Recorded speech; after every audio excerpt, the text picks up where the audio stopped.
Hey everybody, it's Maurice with All Got Everything, and today I want to talk about the Antonio Brown situation from a Christian perspective.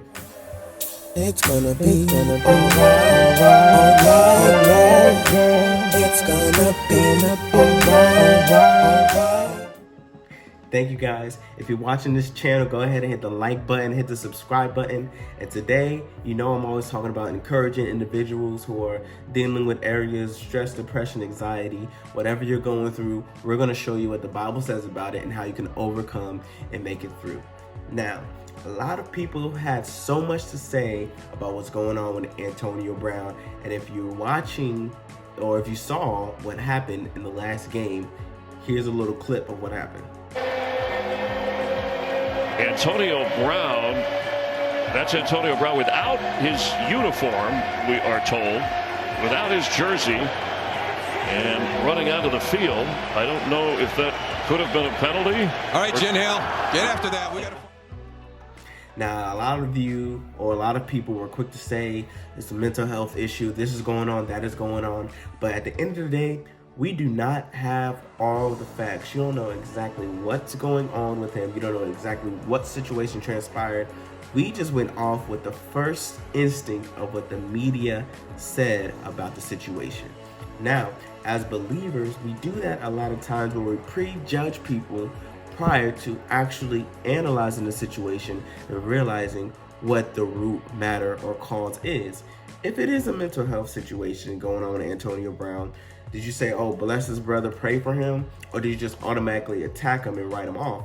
A lot of times we do that. We write people off. We don't give people grace in the Christian community. I believe that there's a misconception on that part where we ought to give more grace to people who need it more versus giving grace to, in a sense, people who abuse grace. However, everyone across the board deserves grace. The Bible even talks about forgiveness being 70 times 7. So that's 490 times that you ought to forgive somebody in one day. So have we put ourselves in a place where we can forgive others who have an outburst, who have an outcry? Or can we just take time to analyze the situation? Just to give a little backing to what happened. Apparently a situation happened on the field. Antonio Brown took his stuff off, as you saw in the video, throws his stuff on the ground, waves to the audience, leaves the thing, and everybody, the media said, what's going on? He's going crazy, this, that, and the other. And yeah, he's had his random outbursts of things that happen throughout time. But if we really analyze the situation, right, what really happened?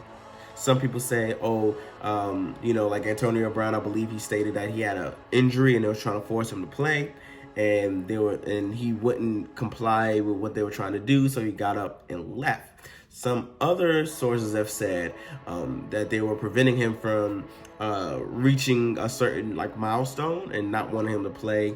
It became a money issue to where they didn't see eye to eye, where some of the staff said it had nothing to do with the ankle. Antonio Brown said it had something to do with the ankle, kind of cover up whatever real thing is going on. We don't know the actual story yet. So people assume that it was just a mental health breakdown.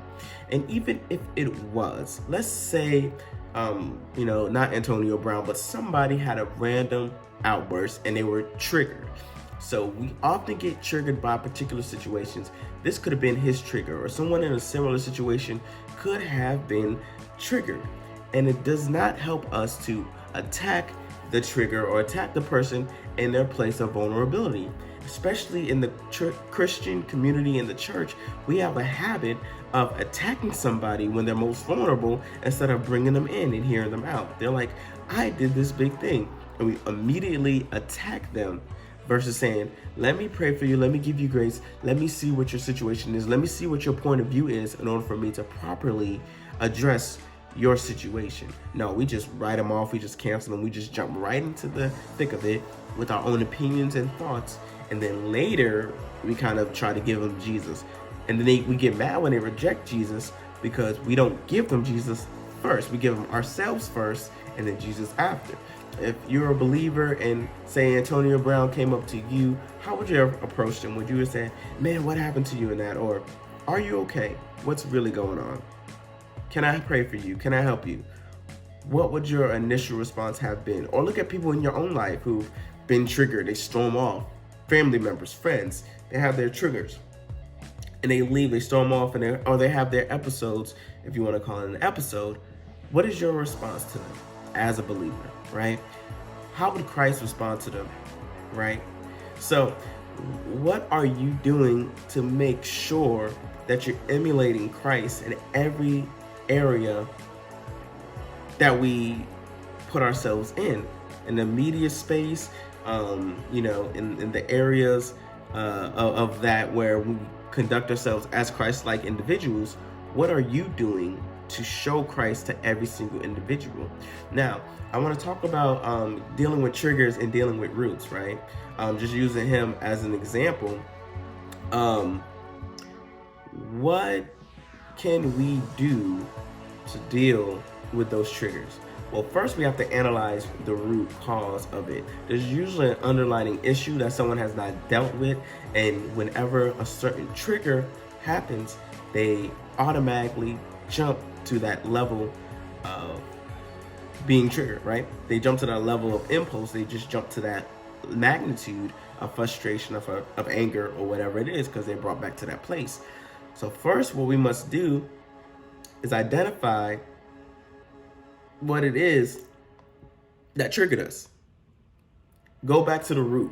A lot of people look at things for the surface. They see the event, whatever happened there, but there was an underlying issue, right? Say he did go crazy for whatever reason. There was an underlying deep-rooted issue that needs to be dealt with. If we're just using him as an example, not saying this is what happened, Antonio Brown, if you see this video, I'm using you as an example, not that this is actually what's going on or what happened, but I want to give people perspective of people who are in a situation if this were the case, right? So we take that root, we analyze it, we dig deep and see what caused them to go down this path, and we identify that root. A lot of times people get mad at this situation. They're like, why did he do this in that way on that event? So they just see the football game, they see his reaction, and they get mad at him for that. Not understanding that there's an underlying root that caused him to act like that. We never blame the root. We always blame the reaction. I'll say that again. We never blame the root. We always blame the reaction.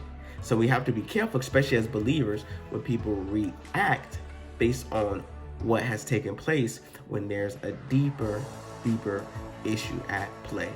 So I just want to kind of shine light on that we must always conduct ourselves as believers, as Christians. We must always be able to look into the heart of the matter before we jump the gun on a situation. And we must always conduct ourselves as Christ-like beings.